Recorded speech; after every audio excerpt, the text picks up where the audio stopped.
Voilà, bonjour à toutes et tous. D'abord, merci beaucoup à la Confédération de la diaspora kurde du Kurdistan d'avoir organisé cette conférence de 2 jours ici à Lausanne. Et bravo aussi pour cette participation magnifique ce matin. Et merci aussi à nos invités, à vos invités qui viennent de l'étranger, qui sont nombreux et nombreux et qui sont ici. Je les salue en tout cas tous et toutes. Merci de votre présence à Lausanne et soyez en tout cas les bienvenus ici. Quelques mots d'introduction pour vous dire d'abord que la municipalité de Lausanne, la ville de Lausanne est heureuse d'avoir pu aussi soutenir cette conférence qui est aujourd'hui organisée. Et peut-être rappeler deux, trois choses sur le traité de Lausanne et son importance pour la ville. D'abord vous dire, et ça vous surprendra peut-être ou pas, vous dire qu'à Lausanne, au sein de la population lausannoise, personne ou presque connaît le traité de Lausanne. En 1923, lorsque la conférence est organisée, la ville est extrêmement fière de l'accueillir. Il y a une effervescence très forte, il faut le dire. Lausanne n'avait jamais connu, et n'a d'ailleurs jamais plus connu de conférence internationale de cette importance-là que celle de 1923.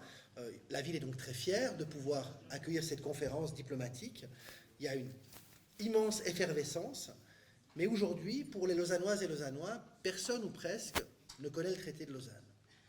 Et partant de cette réalité-là, nous avons souhaité aussi pouvoir, à l'occasion de ce centenaire, organiser une série d'événements et de commémorations. À la fois une exposition au musée historique, une série de cycles de conférences qui sont organisés par la ville de Lausanne, et puis nous avons aussi souhaité donner la parole aux différentes communautés des régions affectées par le traité de Lausanne, les Turcs bien sûr, les Alévites, les Arméniens, les Grecs et bien entendu les Kurdes. Et nous avons à Lausanne une communauté kurde importante, plusieurs associations qui sont actives, présentes, engagées dans la vie locale sur les questions internationales, qui ont envie de parler de leur histoire, de défendre leur identité, et il nous a paru important aussi que nous puissions offrir à l'occasion de ces commémorations des espaces de dialogue, des espaces de discussion, avec un souci bien sûr de regard historique, d'analyse historique, de souci de débattre aussi, d'entrer en discussion. Et l'événement qui est organisé ici aujourd'hui au Royal Savoie et demain, il participe évidemment de cette réalité-là. Alors je disais, le traité de Lausanne, il est presque inconnu à Lausanne, et pourtant quand on va en Turquie, le traité de Lausanne, il est appris à l'école. Tous les Turcs savent que le traité de Lausanne, c'est le début de la Turquie moderne. Pour les Kurdes, pour les Arméniens, le traité de Lausanne, c'est une blessure ouverte. On l'a entendu dans les discours introductifs et on l'entend tous les jours, chaque année, lorsqu'il est question de le commémorer. C'est la mémoire brûlante de promesses qui ont été trahies. Pour les Grecs, c'est le souvenir douloureux d'échanges massifs de population avec 1,5 million de Grecs de Constantinople qui vont être transférés, qui vont devoir migrer, rejoindre la Grèce, et 500 000 musulmans dans l'autre sens qui vont rejoindre la Turquie. C'est dire si cette histoire-là aujourd'hui est débattue et si elle est brûlante. Si elle est brûlante parce qu'elle, et on le voit bien, les questions historiques sont des questions qui ont des répercussions durant très longtemps. Le traité de Lausanne est un motif de fierté pour les Turcs, c'est une blessure pour les Kurdes, c'est une blessure forte aussi pour beaucoup de populations qui ont été affectées par ce traité. Et cela nous rappelle peut-être une réalité très importante sur ce qu'est un traité. Le traité de Lausanne est un traité de paix. Ce sera d'ailleurs son principal mérite, c'est de mettre fin à la guerre. Il faut au moins lui reconnaître cela.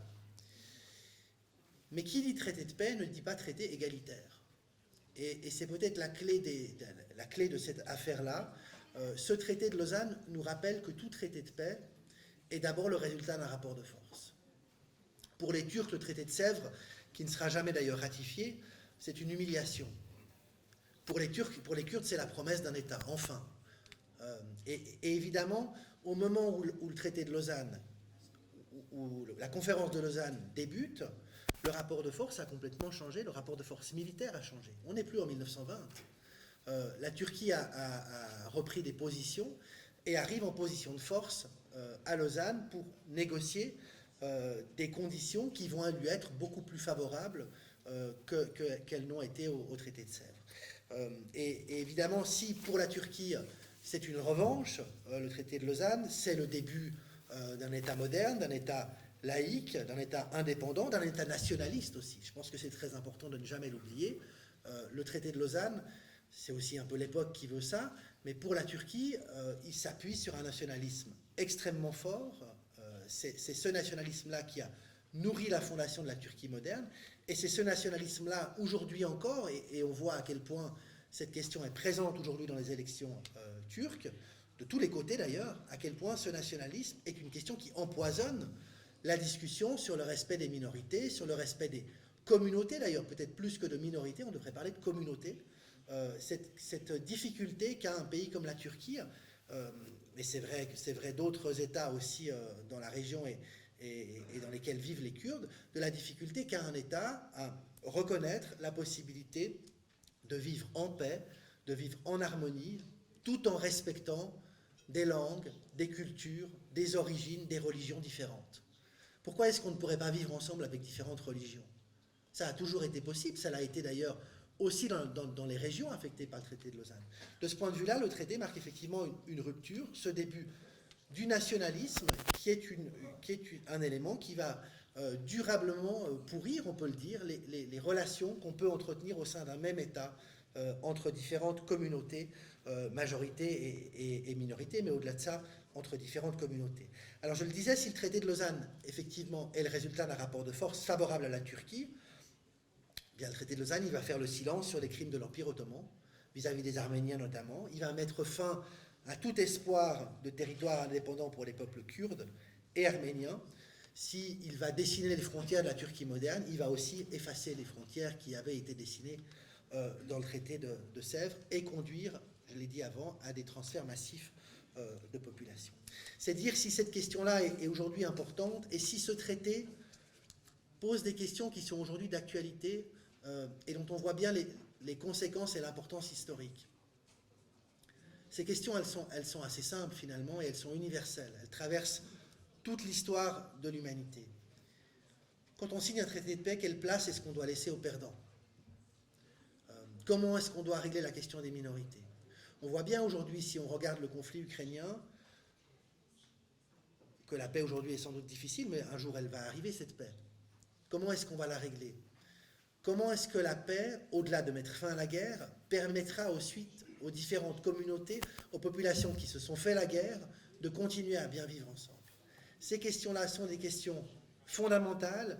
La conférence que vous avez aujourd'hui, qui a pour thème les conséquences du traité de Lausanne, et notamment son actualité aujourd'hui, ça a été évoqué dans les discours introductifs, ses conséquences pour le peuple kurde, notamment, et en particulier durant ces 2 jours, ces questions-là sont des questions fondamentales que pose le traité de Lausanne de manière beaucoup plus universelle.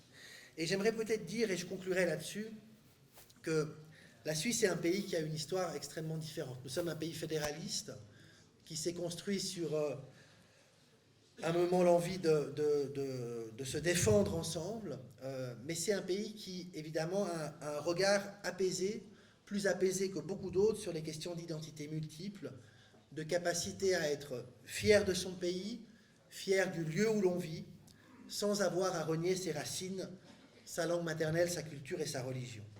J'ai toujours été de ceux qui pensaient que la Suisse, et en particulier Lausanne, qui compte 45% d'étrangères et étrangers, 160 nationalités, que notre pays s'était enrichi de ces couches successives d'immigration et que c'est précisément l'arrivée des étrangers, la mixité des populations, les influences extérieures qui avaient fait de notre pays ce qu'il était. La Suisse ne serait jamais ce qu'elle est et Lausanne ne serait jamais ce qu'elle est sur le plan culturel, architectural, scientifique, urbanistique, culinaire et j'en passe, si nous n'avions pas eu l'immigration, si nous n'avions pas eu des gens d'ailleurs qui étaient venus avec leurs origines, leur culture, leur langue, leur religion.